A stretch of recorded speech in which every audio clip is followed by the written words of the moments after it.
स्मितं सुभगमुखं धारं साधरिणस्तवीनं श्यामं शान्तं त्रिभङ्गं रविकरवसनं भूषितं वैजयन्ता वन्दे वृन्दावनस्थं जुगति शतवित्तं नमो ब्रह्मगोपालवेशम् जयतां शरदौ पङ्गुमम मन्दमतिर्गतिः मत्सर्वसपादं भुजराधामदनमोहनो दिव्यते विन्दारण्यकल्पद्रुमाधुष्टिमद्रत्नागरसिंहासनस्थो शिष्येशैलागविन्ददेवै पेष्टलिभ्यसेव्यमानं स्मरामि सीमानरसरासारं विभंसि वटतटस्थित कर्शनावेणुसनैकगोपी गोपीनाथ श्रियस्तिन तप्तकञ्चन गौरङ्गिनी राधे वृन्दावनेश्वरी विशभानुसुतां देवी तं प्रणमामि हरिप्रिये गोविन्दनन्दिनी राधे गोविन्दमनमोहिनी गोविन्द सर्वस्य सर्वकान्ताशिरोयोनि नारायणं नमस्कृतं नरं चैव नरोत्तमम् देवीं सरस्वतीं व्यासं ततो जयम् उदीरयेत् वृन्दावै तुलसीदेव्यै प्रिया वै केशवस्य च कृष्ण भक्ते पदे देवी श्रद्धव्रते नमो नमः वञ्चाकल्पतरुभ्यश्च कृपा सिन्धुभ्य एव च पतितानां पावनेभ्यो वैष्णवेभ्यो नमो नमः।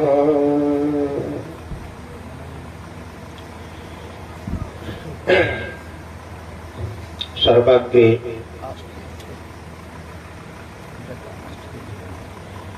श्री श्री हरि गुरु वैष्णवेर निताई गौर प्रेमानंदे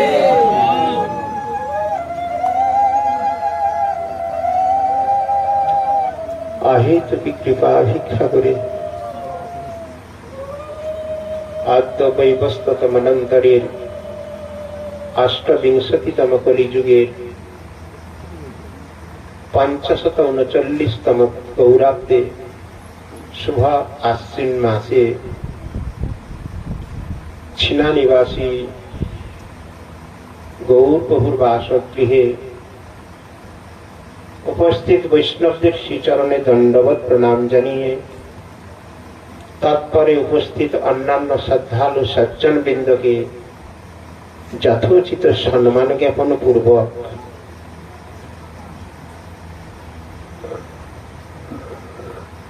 चैतन्य भागवत हईते भक्त भगवानेर अमृतमय लीला कथा श्रवण करे आत्ममंगल बरण करार चेष्टा करछि। निताई गौर प्रेमानंदे আপনারা নিচে এসে বসুন, আরো জায়গা আছে, আগিয়ে আসুন না, মৃদঙ্গকে সদান আগিয়ে বসুন, নিচে এসে বসুন। আজকে বড় সৌভাগ্য যে আমরা হরিকথা শ্রবণের একটি সুযোগ লাভ করেছি। ভাগবত কথা শ্রবণ এবং কীর্তনের দ্বারা ভক্তি লব্ধ হয়। বিনা শ্রবণ কীর্তন ব্যতীত আমাদের এই যে কঠিন মন, চঞ্চল মন, একমাত্র ভগবত কথা একাগ্র চিত্তে যদি আমরা শ্রবণ কীর্তন না করি, শ্রবণ করতে করতেই কীর্তন হবে, শ্রবণের দ্বারা কীর্তন আসবে। যে যত শ্রবণ করতে পারবেন সে তত কীর্তন করতে পারবেন। এই মলিন মন, চঞ্চলগ্রস্ত মন, দ্বিধাগ্রস্ত মন, যেমন শ্রীমদ্ ভাগবত গীতায় ভগবান অর্জুনের যে সারথি হয়েছিলেন, অর্জুন তার সম্পূর্ণতা শরণাগত হয়েছিলেন ভগবানের কাছে। তা আমাদের এই দেহের যে রজ্জু বা মন, সেটা যতক্ষণ না ভগবানের চরণে অর্পিত করতে পারছি, ততক্ষণ আমরা পারমার্থিক জীবনে অগ্রসর হওয়া সম্ভব নয়। তাই গৌড়ীয় গুরুবর্গগণ বারবার ভক্তদের কাছে বলেন যে যে যত শ্রবণ কীর্তন কিংবা সাধু সঙ্গ করবে, সাধু সঙ্গে কৃষ্ণ নাম এই মাত্র চাই, সংসার জিনিতে আর কোনো বস্তু নেই। এই সংসার স্বরূপ ভব সমুদ্র পার হওয়ার আর কোনো রাস্তা নেই নেই নেই। কেবলমাত্র সাধু মুখে হরি কীর্তন, সাধু মুখে হরি কীর্তনের বিধান শাস্ত্রে সর্বদা সর্বপ্রকার বর্ণিত হইতেছে। বেশি তত্ত্ব কথায় আমি যাব না। আমরা চৈতন্য ভাগবত প্রত্যেক অধিবেশনে আমরা শ্রবণ করি, সেই চৈতন্য ভাগবতে চলে যাব। তার পূর্বে অল্প কিছু কথা, ভক্তি তত্ত্বের কথা আমি অনুশীলন করতে চাই। গৌড়ীয় মিশন, গৌড়ীয় মঠ ও মিশনের প্রতিষ্ঠাতা ভক্তি সিদ্ধান্ত সরস্বতী গোস্বামী প্রভুপাদ, তিনি যে শুদ্ধ ভক্তির কথা সর্বোত্তম ভাবে বর্ণিত করেছেন, সেই শুদ্ধ ভক্তির ধারা বর্তমান মঠ ও মিশনের সন্ন্যাসী ব্রহ্মচারী বৃন্দ অক্লান্ত পরিশ্রম করে দেশ বিদেশে এই শুদ্ধ নামের প্রচার তারা করতেছেন। কেন এই শুদ্ধ নাম বা শুদ্ধ ভক্তির কথা বারবার আলোচিত হয়েছে, এ বিষয়ে আমাদের একাগ্রভাবে আলোচনা করার খুব প্রয়োজনীয়তা রয়েছে। সৌভাগ্যক্রমে পূর্বার্জিত স্বীকৃতি প্রভাবে আমরা অনেকেই গৌড়ীয় গগনে এসে গেছি। অনেকে আসবো কি আসবো না এরকম ভাবছেন। অনেকে ভাবছেন বাবা বড় কঠিন পথ, ছিলাম তো খুবই ভালো, পাড়ার গোসাই, বাড়ির গোসাই কর্ণমন্ত্র দিয়েছেন, বাবা যা খা খা, যা কিছু করিস কর, একটু নাম করলেই উদ্ধার হয়ে যাবে। তথা কথিত সিদ্ধান্ত গুলোকে আমরা পরম বাক্য মনে করে অনেকে নাম মালাদি নিয়ে হরিনাম জপ আদিও করতে আরম্ভ করেছেন। কিন্তু শাস্ত্র কি বলেছে, শাস্ত্রীয় সিদ্ধান্ত কি বলেছে, এই সব পর্যালোচনা যদি আমরা না করি, এই বিষয়গুলো যদি উপলব্ধি না করি, তো আমরা পারমার্থিক জীবনে অগ্রসর হওয়া কোনোভাবে সম্ভব নয়। কারণ আমাদের চিন্তাধারাটা সবসময় বিনা পরিশ্রম করে অধিক পরিশ্রমিক পেতে চায়। সবার মানসিকতা তাই। শ্রম করব না, অধিক উপার্জন করব।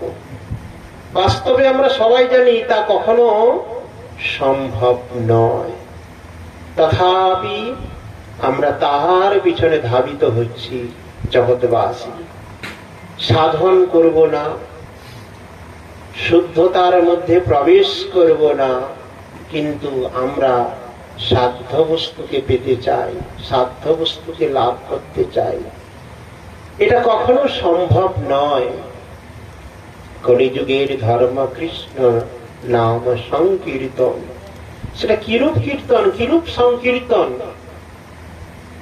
সেটা যদি আমরা না জানি, গৌড়ীয় মিশন ও মঠ সমূহ যে শুদ্ধ ভক্তির কথা বলছেন, পর্যালোক আলোচনা ক্রমে সেই শুদ্ধ ভক্তির কিছু কথা আমরা আলোচনায় যাচ্ছি। ভক্তি সবাই শুনি, ভক্তি জিনিসটা কি? আমরা ভক্তিপত্রের প্রথমে পাই না, ভক্তি যোগ, ভক্তি যোগ, ভক্তি যোগ ধন ভক্তি, এই কৃষ্ণ নাম স্মরণ ক্রন্দন হয়। ভগবানের নাম করতে করতে আমাদের ক্রন্দন আসে, ভগবানের নাম করতে করতে ভগবানের স্মরণ আসছে। যদি আসছে না, কেন আসছে না? কেন চোখের জল আসছে না?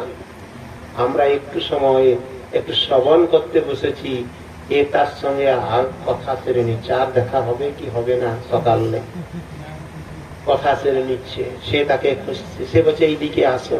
এত চঞ্চল হৃদয় আমাদের, একটা ঘন্টা স্থির করে ভগবত কথা যদি একাগ্র ভাবে শ্রবণ করতে পারি, এত শক্তি, এত পাওয়ারফুল ভগবানের এই কথার মহামন্ত্র, মন্ত্রের মহান জিনিস এই মহামন্ত্র। সেটা আপনি আপনার থেকে নিজে থেকে করলে হবে না। সম্প্রদায় বিহীনা যে মাত্রাস্তে বিফলা মতা শ্রী ব্রহ্ম রুদ্র সনকা বৈষ্ণবা খ্যাতি পাবনা। এই সমগ্র পৃথিবীতে বৈষ্ণব ধর্ম কেবলমাত্র 4টি সম্প্রদায় রয়েছে। এগুলো আমরা জানিও না, আলোচনাও করি। সম্প্রদায় অন্তর্ভুক্ত না হয়ে যদি আমি হরি কীর্তন করি, সম্প্রদায় শাস্ত্রে বলেছেন সম্প্রদায় বিহীনা যে মন্ত্রাস্তে বিফলা মতা, সে মন্ত্র বিফলে যাবে। তাহলে কি 4টি বৈষ্ণব সম্প্রদায়? শ্রী ব্রহ্ম, রুদ্র এবং সনক সম্প্রদায়। তত্ত্ব অনেক। ভক্তি মূলত ভক্তিকে জাগতিক ভাষায় আমরা ভক্তি অনেক প্রকার করি। বিশেষ করে বাণিজ্যিক ভক্তিতে আমরা খুব লিপ্ত আছি। হে মহাদেব, এটা করে দাও, তোমার মাথায় ডাব দুধ দিব, ডাব দুধ আদি দিয়ে আসবে। হে দেবী, এটা করে দিন, আমি মানসিক করছি আমার ছেলের চাকরিটা করে দিন, কি বলে ধুমধাম করে একটু পূজা দিব, যেটা বাণিজ্যিক ভক্তি বলা যায়। এসব ভক্তির কথা শাস্ত্রে বলছে না। প্রথমত ভক্তিকে 3টা ভাগে ভাগ করা হয়েছে। গুণীভূতা, প্রধানী, কেবলা। কেউ নোট করতে চাইলে নোট করতে পারেন। ভক্তি 3টা বিভাগ, গুণীভূতা, প্রধানী, কেবলা, কিংবা আরোপ সিদ্ধ, সঙ্গ সিদ্ধ, স্বরূপ সিদ্ধ। এই ভক্তির কথা বলতে গিয়ে নারদ পঞ্চরাত্রে বলেছেন সর্বাপাদি বিনির্মুক্তং তৎপরত্বেন নির্মলং হিসিকেন হিসিকেশ সেবনম ভক্তির উচ্চতে। কি সুন্দর তত্ত্ব কথা। উচ্চতম ভক্তি, এই সব লোক দেখানো ভক্তির কথা এখানে বলছে না। সারা জীবন অপকর্ম করে যাব, হঠাৎ করে কিঞ্চিত ভক্তি জাগ্রত হয়ে কিছু অনুষ্ঠানের কথা বলছে না। সর্ব উপাধি বিনির্মুক্তং, যত প্রকার উপাধি আছে তা থেকে মুক্ত হতে বলেছে। বিনির্মুক্তং সর্ব উপাধি বিনির্মুক্তম তৎপরত্বেন নির্মলম। নির্মল ভক্তি, যার মধ্যে কোনো কামনা বাসনা